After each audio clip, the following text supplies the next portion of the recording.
Good evening. I'm Chief of Patrol Philip Rivera.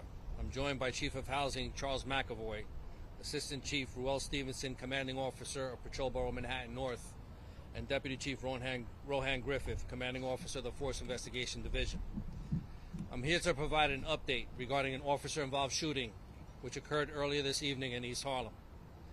Once again, we are here discussing the sad realities of youth violence and the consequences of our laws that have allowed some teens who commit violent crimes to evade meaningful accountability. The information I am about to provide is preliminary and subject to change. At approximately 5:30 p.m., two uniformed officers assigned to the 2-5 precinct were exiting 2400 2nd Avenue after completing an unrelated 911 call of an injured person when they heard numerous shots actively being fired in the vicinity of East 123rd Street and 2nd Avenue. The officers then observed a male shooting a gun. One officer discharged his firearm at the male, and both he and his partner engaged in a foot pursuit. The officers took two males into custody on East 123rd Street. One of the two males taken into custody, a 15-year-old, did sustain a gunshot wound to his left leg and was removed to Harlem Hospital in stable condition. A firearm was recovered from the bag of the second apprehended individual, an 18-year-old male. The firearm was loaded with a high-capacity magazine with the capacity of 31 rounds. Also during this incident, a second 15-year-old male sustained a gunshot wound to the left knee. He was also removed to Harlem Hospital by EMS in stable condition. At this time, we are still investigating whether either of the shooting victims was struck by an officer. The two officers involved were removed to an area hospital for evaluation. This incident is depicted on both body-worn camera and also surveillance video. The surveillance video shows two groups of individuals engaged in a dispute and then discharged firearms at each other. Both individuals are taken into custody were observed on surveillance video discharging firearms. This incident is being investigated by our Force Investigations Division. The 18-year-old male shooter has been identified as Damian Calhoun. On July 23rd, 2025, he pled guilty to attempted murder for an incident that occurred on November 2024 when he was 17 years old. Because of raise the age law, he was released from custody in July and was back out on the streets.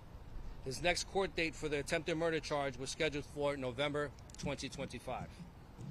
The 15-year-old shooter has an open pending case in Manhattan for a violent felony.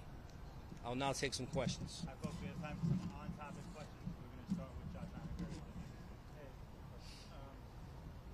can you maybe go a little bit more in detail about I know there are three different scenes. There are a lot of evidence markers. Is there a sense for how many weapons, how many bullets, what the dynamics were in this plan as far as So we have two groups shooting at each other, which was on this side of the street over here, on the west side of 2nd Avenue, and the officers come out of the Wagner houses and they engage. So as far as how many shell casings, still under investigation. But I'm sorry, just the evidence, the markers that are over there, I believe are NYPD. All part of the investigation as of right now. And then move on to Chief, you mentioned that one of the 15-year-olds who was injured was with the 18-year-old who had the weapon. Correct. The other 15-year-old who was injured, is this somebody that you believe was involved in the initial shootout, or is this maybe an innocent person? We believe that he's part of the initial shootout. Two separate groups.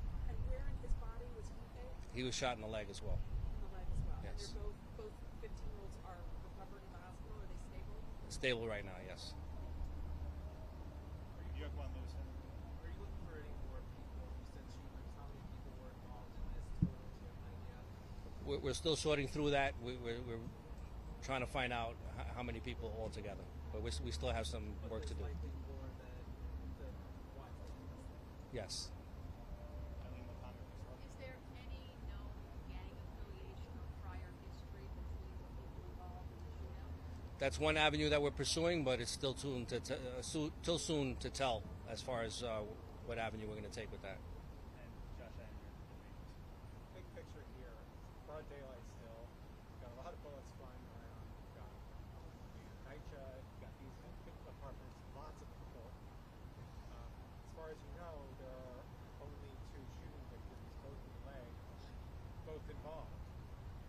How lucky are people tonight that this wasn't local? Well, as of right now, we're not sure if anybody else who went into the hospital and reported any injuries, but I think we're fortunate that the officers were here to mitigate that threat and to take 2 people into custody. And obviously, we still have some work to do. All right, folks, thank you very much. Thank you for your time. Thank you. The photo will be available on Twitter momentarily.